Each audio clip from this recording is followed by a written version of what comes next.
Good morning, students. Today we will learn a story Hathi और चींटी from your songs, rhymes and stories book.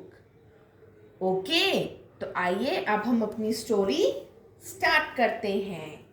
एक बार एक जंगल था और उस जंगल में एक चींटी रहती थी जिसका नाम था चिंकी.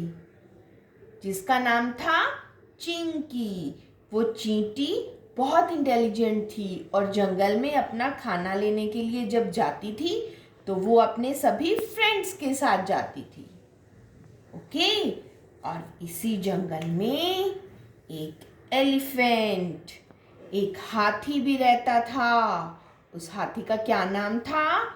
मोटू हाथी.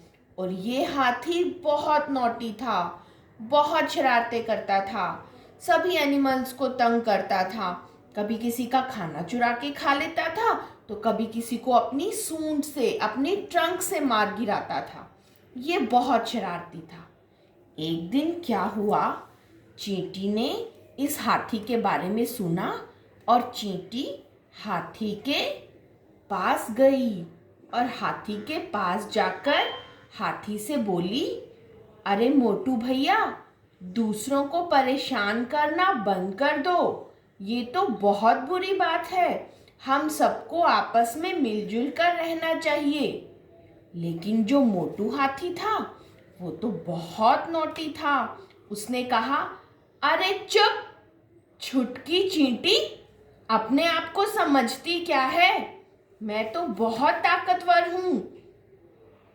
चींटी ने बोला, अच्छा, तो मैं आपकी कंप्लेंट, आपकी शिकायत जंगल के राजा शेर से करूंगी. हाथी ने कहा, चुप हो जा पागल चींटी, हाथी तो खुद मेरे सहारे इस जंगल में रहता है. चींटी बेचारी चुपचाप वहां से चली गई. लेकिन चींटी ने सोचा कि मोटू हाथी को सबक सिखाना चाहिए. चींटी को एक प्लान बनाया. चींटी ने क्या किया, चींटी आई और हाथी की सूंड में, ट्रंक में अंदर घुस गई. और क्या हुआ हाथी को? हाथी की नोज में, ट्रंक में, सूंड में इचिंग होने लगी. चींटी ने हाथी को काटना शुरू किया और हाथी इधर उधर जंगल में इधर उधर घूमने लगा. उसको जोर जोर से छींकें आने लगी. उसकी नोज में इचिंग हो रही थी. फिर हाथी को समझ आ गया कि शायद चींटी मेरी सूंड में घुस गई है.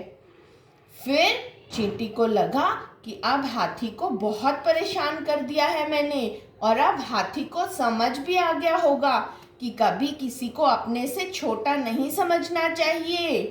फिर चींटी हाथी की सूंड से बाहर आई और हाथी ने चींटी को सॉरी बोला और ये दोनों आपस में फ्रेंड्स बन गए. तो अब इस स्टोरी से आपने क्या सीखा? कि हमें सबके साथ मिलजुल कर रहना चाहिए, कभी किसी को परेशान नहीं करना चाहिए, कभी किसी को तंग नहीं करना चाहिए. Okay kids, we will meet after some time with a new story. Okay, bye bye.